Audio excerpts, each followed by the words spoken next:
As a child, I was able to see the ingenious process a trapdoor spider uses to catch its prey.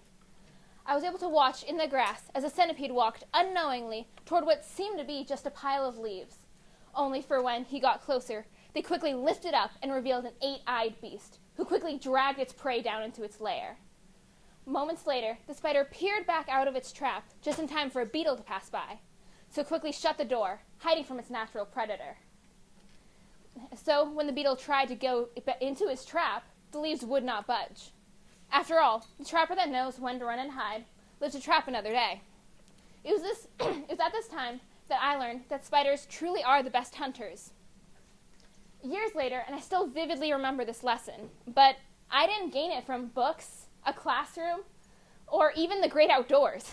I learned it from television, and I still remember it to this day. Television is a helpful aspect to everyone's lives, but it is greatly underused in our society, especially when it comes to education. Instead, when the subject is brought up, many reject the reality that that a lot of knowledge can be gained from watching television shows. Commonly heard phrases are that television sets a bad example for our kids, or that it feeds lies to our youth, or even that it rots children's brains, despite the horrible inaccuracy of such statements. Television has extended to many facets of our lives due to its almost constant presence just about everywhere you may go. And while many accept this reality as positive, there are still many more that believe that television's role in the development of a child is damaging to that child's education. But could television be helpful for society, or just harmful, like so many believe? Let's start with the basics. For a television show to be considered children's programming, its target audience has to be anyone under the age of 16. But according to a recent study of the history of children's television, it's between the ages of 2 and 13 that prosper the most.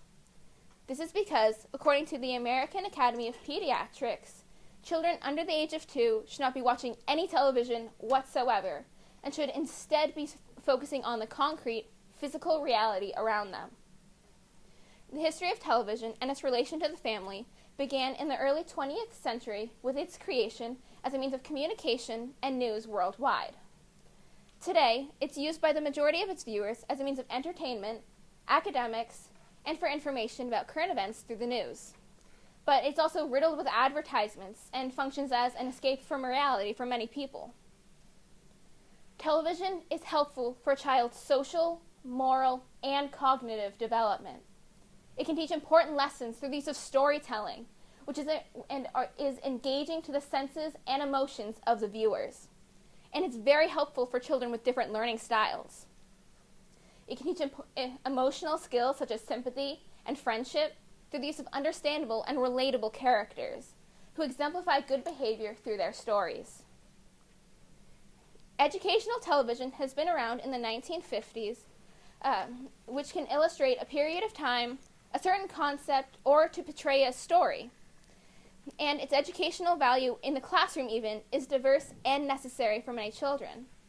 It's especially helpful when reading a book for children who are more visual of learners, because by simply seeing words on a page, that child could quickly lose focus and miss important aspects of the story or the lesson that it's teaching, even when they regain their concentration. But by seeing an adaptation of this book after reading it, the child will then be able to see the different parts of the story and how they all work together in one clear and concise way. It is also helpful in child's history class when they're learning about a certain period of time, like, say, the Old West. Because by seeing a documentary or miniseries that takes place in this time, the child will then be able to see what it was like to live then and experience the culture. Television is also helpful for a child's pronunciation and vocabulary, because while a book can show words that are written out and thus teach spelling, television can do the same thing, while also saying the word aloud, which teaches the child how to pronunciate the word. It can do so not only through the use of actually showing the word on the screen in the program, but also many televisions allow their users to have subtitles on for just about every program, so that then the viewers can also see the word and subconsciously learn its spelling and the pronunciation of it. A new vocabulary can be added for a child by seeing the word in its context, so they can then learn the circumstances that that word could be used in, which then teaches them a basic definition of it. Television also has the coexistence of multiple senses by visually and orally communicating the story. And it also uses background music to keep the attention of its viewers. It can involve the emotions of the audience through relatable characters who the audience can then empathize with and want to succeed. It's very helpful for a variety of learning types by teaching through the visuals of actually showing the story in front of you, along with also the oral measure of spoken words between characters or sound effects. It employs noises such as music or actions and many different images in the diversity of people, locations, props, and special effects, which demonstrates its superiority over other mediums such as books or just a play. Television can teach social and emotional skills such as empathy, sympathy, friendship, and bonding through its use of storytelling. Stories are engaging to the minds, memories, emotions, and imaginations of its audience, so they can feel as if they are truly experiencing the story that's happening for their characters. And through television, it has a full and efficient way to tell this story, so that the audience can be immersed in the plot and the characters. With the relatable characters, the audience empathizes with them, so that they are then taught through the example of what that character did right or wrong and the good or bad consequences that then came of that. Television and popular culture shape the actions and responses of many children by having people or characters that can then be role models for their children that they can look up to and hope to be like. Many believe that television is detrimental to a child's growth in many ways, such as their creativity, vocabulary, imagination, activity, social interactions, because it induces a sort of passivity in the child, because they're simply sitting in front of a television instead of going outside and playing with friends. It's discouraging to their play.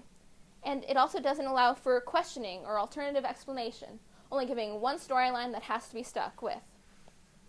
But television can provide these important parts of a child's growth, however, because the basis of a show can function as the groundwork for a child's own imaginative world, or they can have their own imagination and use the characters from a show and have stories with them.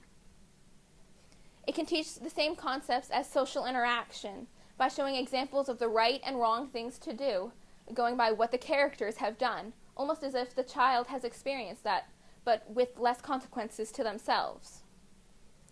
And by watching television with your child, parents allow them to then ask them the questions of, why did this happen this way, or how could it not have happened this way? And then they could come up with their own plots, and then it opens a line of discourse between a child and their parent. In conclusion, television is helpful for the education of children socially, morally, and cognitively. It uses stories to connect with and retain the attention of the audience, and it draws on people's natural interest toward motions, voices, and music. It can teach emotional and social skills through a connection with the characters. Television is a vital and necessary part of a child's development. This generation finally has a safe and efficient way to gain information that previous ones have not. Television already connects to many aspects of our lives and provides so many goods, but it's still a largely discredited resource, instead thrown to the side and thought worthless. Television provides a successful means of entertainment and should be valued as such. Children already learn valuable lessons from television without even realizing it half the time, but still views that it's evil and useless and simply a brain-melting experience still run amok today. But these must be stopped.